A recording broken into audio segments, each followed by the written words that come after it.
नहीं निकाला जा रहा है। ये हमारे पुरखों की गलती है और पुरखों की गलती का परिणाम आज तक हम लोग भुगत रहे हैं। कोशी हाई डैम बनाने की बात उस समय था जिसे अकूत बिजली हमको मिलती, बाढ़ से बचाव होता उस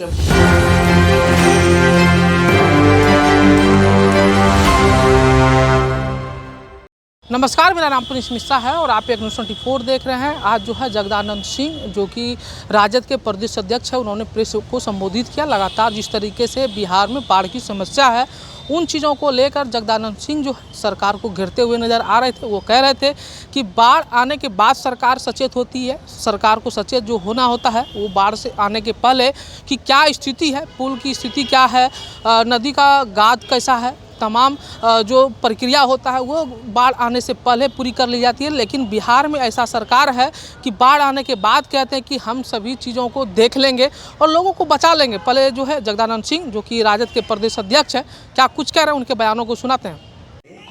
तो हम लोग का क्यों ठीक नहीं क्यों वो लेटर वाला है।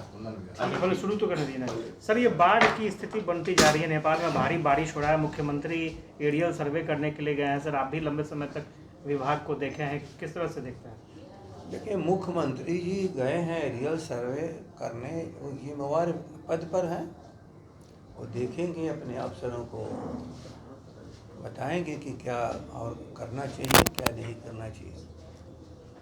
बाढ़ बिहार में नहीं है, तटबंधों के भीतर है और सबों को ये जानकारी है कि पहाड़ हमारे पास नहीं है, नेपाल में है और नदियां हमारे बिहार से गुजरती हुई समुद्र के राह पर सारे पानी को लेकर के जाती है।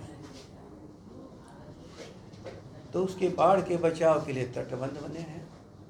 लेकिन मैं दो चीज़ बता रहा हूँ, ठीक से ख्याल करना।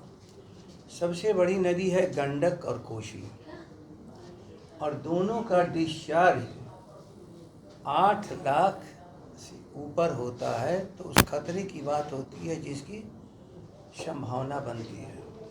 हमारे तटबंध 8 लाख के अंदर बचाने की ताकत उनके पास है, लेकिन जो हमारे बचाने का औजार हथियार हमारे तटबंध है उसको बिछाने की जिम्मेवारी सरकार की है। यदि हम तटबंधों को तरीके से सुरक्षित नहीं करेंगे और दुनिया का कोई भी हथियार असुरक्षित रहेगा तो वो हथियार वक्त पर प्रयोग में नहीं आ सकता है। इसलिए तटबंधों को देखने गए हैं, खुशी की बात है। लेकिन पैनिकी क्रिएट करना कि बाढ़ बाढ़ बाढ़ भयानक, ये सब अपने आप में भारी गलती है। जब आज भी क्षमता से 1/3 ही पानी है नदियों के भीतर, तो कहाँ से खतरा हो गया, कहाँ से खतरा हो गया। लेकिन सवाल है कि खतरा आने के बाद खतरे से बचाव नहीं होता, उसकी संभावना यदि हो दूर दूर तक, तब आदमी को मुस्तैदी से खड़ा होना पड़ता है कि हमें इन तटबंधों से बाहर नदी को नहीं जाने देना है। और तटबंध के भीतर यदि नदी रहेगी तो कोई बात नहीं। निश्चित रूप में कहीं कहीं तटबंधों के अंदर भी कुछ लोग हैं। अब वो तो नदी के जो बहाव का इलाका है उसके अंदर जो हैं वो तो थोड़ा भी पानी आने पर वो कहीं ना कहीं घिर जाते हैं, लेकिन उनका जीवन उसी पर है, आप उसको निकाल नहीं सकते। हम लोगों ने बार बार कोशिश किया कि भाई निकल जाओ यहाँ से, लेकिन उनका कहना है कि हम साल में हो सकता है कि हम 1 महीने परेशान हों, लेकिन 11 महीने हम जीवन दायनी हमारी यही नदी है, इनको छोड़ के नहीं जा सकते। इसलिए एक ही लबोलबाब कि कोई वह खतरा जिसकी आज चर्चा है वो नहीं है कहीं, लेकिन फिर भी सावधानी बरतना, अपने तटबंधों को सुरक्षित रखना, ये सरकार की जिम्मेवारी है और उसके प्रति सजग संस्था जिसका नाम है सरकार, उसको रहना चाहिए। सर, कल एक पत्र सब जगह आ रहा है। अब आ गए आप हैसियत पर? नो, लेकिन उसको लेकर नो गलत सर, नहीं, हम चले जाएंगे। नहीं सर, ये जो वादा करो उसे तोड़ो मत। और इसी का मैं सबसे कहता हूँ, आप एक सामयिक चीज़ बोले हो क्यों इसको डाइल्यूट करना चाहते हो? तो वो फेक है क्या? आज पूरी बिहार की जनजीवन की रक्षा सुरक्षा के लिए हम सब लोग चिंतित हैं, उतने पर रहो, बाकी तो अपना लोग पॉलिटिकल काम करते ही रहते हैं, इससे क्या मतलब? अच्छा, कई जगहों पर सर पुल गिरा था, पुल गिरा है कई जगहों पर, और उसके लिए सरकार ने समीक्षा भी की, कई इंजीनियरों को सस्पेंड कर दिया गया। देखिए, वह एक सवाल वैज्ञानिक इसका देंगे, आखिर ये पुल और पुलिया पहले भी थे, आखिर कारण क्या है? एक ही हम प्राकृतिक का बदलाव, हम प्रकृति का देख रहे हैं। इस साल भयानक गर्मी मिली, भयानक गर्मी, क्या इसका कुछ प्रभाव पड़ा है क्या?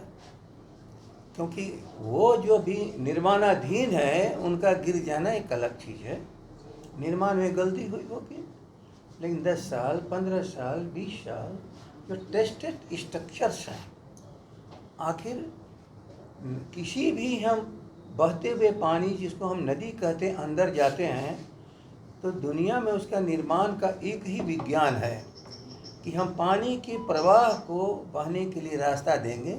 इसलिए जो पुल बनता है, हम ऊपर से जाते हैं, पानी अपने रास्ते से चला जाता है। दूसरा चीज़ जो सुरक्षा है कि हर नदी का एक स्कोरिंग डेप्थ कहते हैं, नदी ऊपर से नहीं खतरा है, नदी जमीन के भीतर अंदर से घुस करके सारे तन स्ट्रक्चर्स को तोड़ती है, तो उसको कहते हैं स्कोरिंग डेप्थ, उसकी कैपेसिटी है, क्षमता है।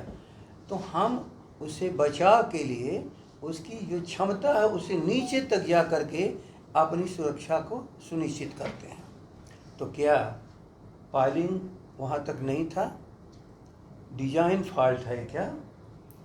केवल किसी को दोष को तलाश लेना झटके पर और अपने बचाव के लिए कि चलो क्रोध शांत हो जाएगा, सारा काम हो जाएगा। लेकिन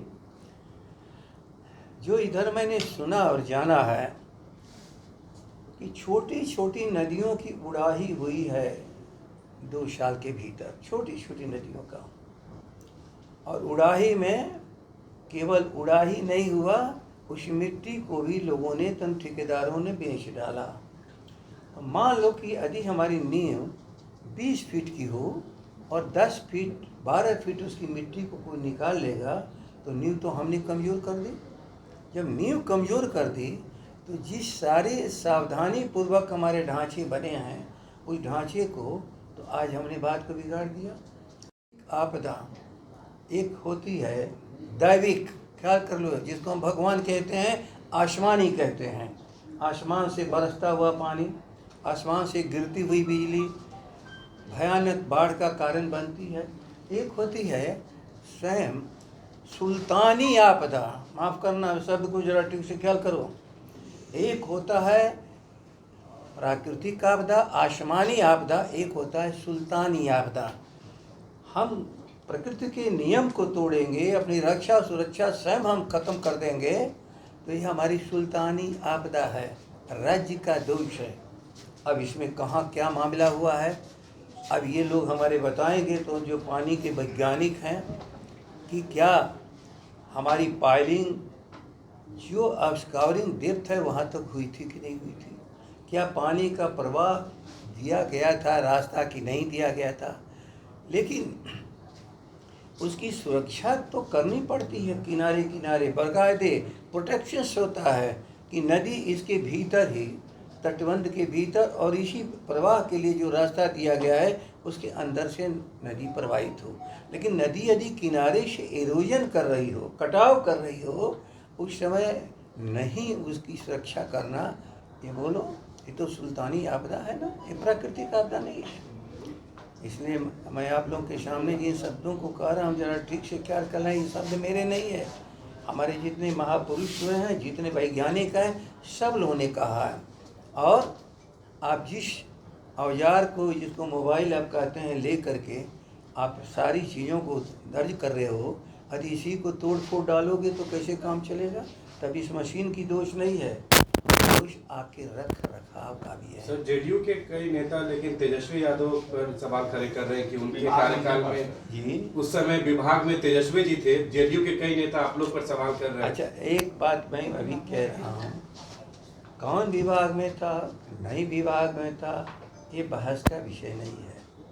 तेजस्वी जी तो ये भी नहीं कहा है कि इक्का दुक्का कभी बीच में जो भी मंत्रालय किसी किसी में गया, लेकिन ये तो हमेशा मंत्रालय मुख्यमंत्री जी के अपने लोगों के पास रहा, वो अपनी जगह पर है।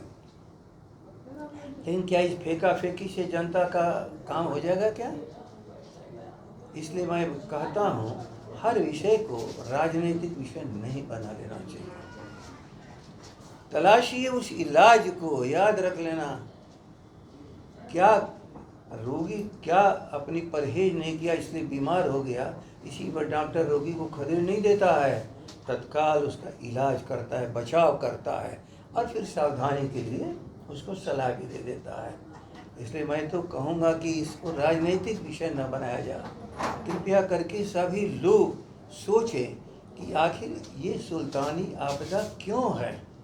और सुल्तानी आपदा मैं कह रहा हूँ तो एक व्यक्ति नहीं है, राज्य की पूरी एक श्रृंखला बनी हुई है जो नीचे तक जाती है। तो उसमें कहाँ कहाँ फेल्योर हुआ है, हमारे सिस्टम कहाँ फेल हुए हैं, उस सिस्टम को दुरुस्त करने की ज़रूरत है। ऐसे समय पर आदमी सीख लेकर के भविष्य से भी लोगों को, आज आवागमन रुक गया तो आप क्या समझ रहे हो? आवागमन रुक जाने का मतलब एक एक व्यक्ति को 10 रुपये 20 रुपये अलग से खर्च करना पड़ेगा, तब जाके किसी रास्ते से फिर अपने डेस्टिनेशन पर जहाँ जाना चाहता पहुँचेगा। और जब इसका हिसाब जोड़ोगे तो करोड़ों रुपए में चले जाते हैं। तो ये तो रिस्पॉन्सिबिलिटी है ना कि हम जन की सुविधा दिए हैं। बहुत दिनों के बाद नदी एक प्राकृतिक बहाव का रास्ता है, नदी कभी ख़त्म नहीं होगी, लेकिन नदी के भीतर जो बनने वाले हमारे ढांचे हैं उससे बचाव का काम राज्य का विषय है। इसलिए ये फेंका फेंकी का सवाल नहीं है। जनता की समस्याएं पैदा हुई है, उसको हल करिए। सर कानून व्यवस्था को लेकर के सर, चुनाव का आज अंतिम दिन है, प्रचार आप किस तरीके आपके पार्टी की कैंडिडेट बीमा भारती वहाँ पर है? मैं कह रहा हूँ यार, बाकी दुनिया अपने आप चलती है। बिहार की जनता जो त्राही मांग कल करना पड़ेगा, जिससे अटेंशन देखो लाने दो। मैं एक उदाहरण दे रहा हूँ आप लोगों को। जब कोसी नदी का पानी चला गया था चारे तरफ 3 जिलों में, तो मुख्यमंत्री जी वहाँ सर्वे करके आए, कहे कि बिहार में तो 20 जिला को हम बाढ़ से बचाए, तो 3 जिले का चीज़ है। तो मैं एक शब्द कहा था, मुख्यमंत्री जी ये प्रलय है, नदी अपना रास्ता बदल दी है। ये नदी का फैलाव नहीं हुआ है, नदी का डाइवर्शन हो गया। इसलिए कृपा करके ठीक से समझिए कि ये 3 जगह का नहीं मामला है, ये जीनोसाइड हो जाएगा, मनुष्य का जनजीवन खतरे में पड़ेगा। तब यहाँ से लेके दिल्ली तक सावधान लोग हुए, तब जा कर के 1000 करोड़ 1200 करोड़ रुपया भारत सरकार ने दिया कि नहीं इसे बचाव का काम करो। इसलिए कभी कभी बड़े विषयों को हम बहुत हल्के ढंग से लेना चाहते हैं। विषय जो है अपने आप में यदि रोग है तो उसकी दवा देना पड़ता है। रोग के इलाज के लिए किसी पे दोषारोपण करने से काम नहीं चलता। सर अब तो कमेटी भी बन गई है सर, उसमें में जो उपचुनाव मैं चला जाऊंगा सर, कमेटी एक बन गई है सर, बाढ़ के निदान के लिए तो एक कमेटी भी बन गई है और केंद्र सरकार की तरफ से वो मैं एक नहीं अनेकों कमेटी। और सुनिए, आप लोग पढ़ने लिखने वाले हो, इरिगेशन कमीशन की रिपोर्ट देख लो। इरिगेशन कमीशन ने अपनी नदियों के बारे में जितनी व्यापक स्टडीज की है शायद देश का कोई भी प्रदेश नहीं किया है। इसलिए आप लोग भी तो पढ़ने वाले हो, नहीं माफ़ करना।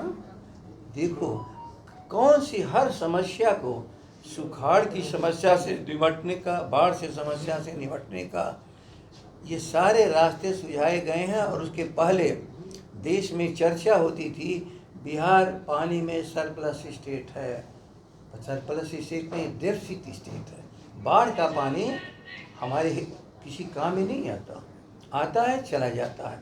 वह पानी जो हमारे प्रयोग के लिए चाहिए, वह कितना पानी है, वह केवल किसी लिए राज्य का विषय, उसी का इंतजाम होता है। इसलिए आज के दिन सामयिक विषय है, छोटे मोटे पॉलिटिकल घटनाएं आएंगी जाएंगी, हो जाएगा, लेकिन नदियों का सवाल नहीं निकाला जा रहा है। ये हमारे पुरखों की गलती है और पुरखों की गलती का परिणाम आज तक हम लोग भुगत रहे हैं। कोशी हाई डैम बनाने की बात उस समय था, जिसे अकूत बिजली हमको मिलती, बाढ़ से बचाव होता। उस समय जिसको कहा जाता है बेस्ट रूल गवर्नमेंट, उसने जानते हो क्या लिख दिया? इतनी बड़ी हम बिजली बना के क्या करेंगे, कहाँ हम प्रयोग करेंगे। इसलिए हमको बांध नहीं चाहिए, बांध नहीं हाई डैम चाहिए, हमको केवल रास्ता में तटबंध हमको बना दीजिए। और नतीजा आज भुगत रहे हैं। याद रख लीजिए, खता आदमी कभी छोटी करता है, सदियों तक उसका फल भुगतना पड़ता है। हम भुगत रहे हैं इसको। प्रणाम। तो आपने जगदानंद सिंह को सुना, उनका साफ तौर पे यही कहना था कि जिस तरीके से बिहार में सरकार है, सरकार जिस तरीके से गहरी नींद में सोई होती है, बाढ़ आने के बाद वो सचेत होती है। और जिस तरीके से बिहार में लगातार 19 दिनों के अंदर जो है 13 पुल गिरता है, उस तमाम जो बातें हैं कहीं ना कहीं स्ट्रक्चर और जो पाइलिंग का जो सीमा होता है, जो उसका जो फीट होता है, कितने फीटों तक किया गया था, उसके जो निर्धारित किए गए फीटों को कम तो नहीं किया गया। तमाम चीज़ों को लेकर जाँच का विषय है, क्योंकि और लगातार जो ये आपदा आती है, कहीं ना कहीं सरकार को सचेत होने की ज़रूरत है। और आपने देखा होगा एक कृत्रिम तरीके से जो है पुल को गिराया जाता है, एक आपदा जो है उसके माध्यम से गिरता है। लेकिन कहीं ना कहीं बिहार का जो पुल गिर रहा है अभी जो है कृत्रिम तरीके से गिर रहा है, क्योंकि जो बेसमेंट होता है, बेसमेंट के नीचे से गाद उठाने के दौरान जो है सारी खुदाई कर ली जाती है, ताकि उसका बेस जो है कमज़ोर हो जाता है। ऐसे में कहीं ना कहीं जब पानी का बहाव तेज़ होता है तो पुल गिरना लाजमी है। तो फिलहाल इस वीडियो में इतना ही। आपकी क्या प्रतिक्रिया होगी कमेंट करके ज़रूर बताइएगा। धन्यवाद।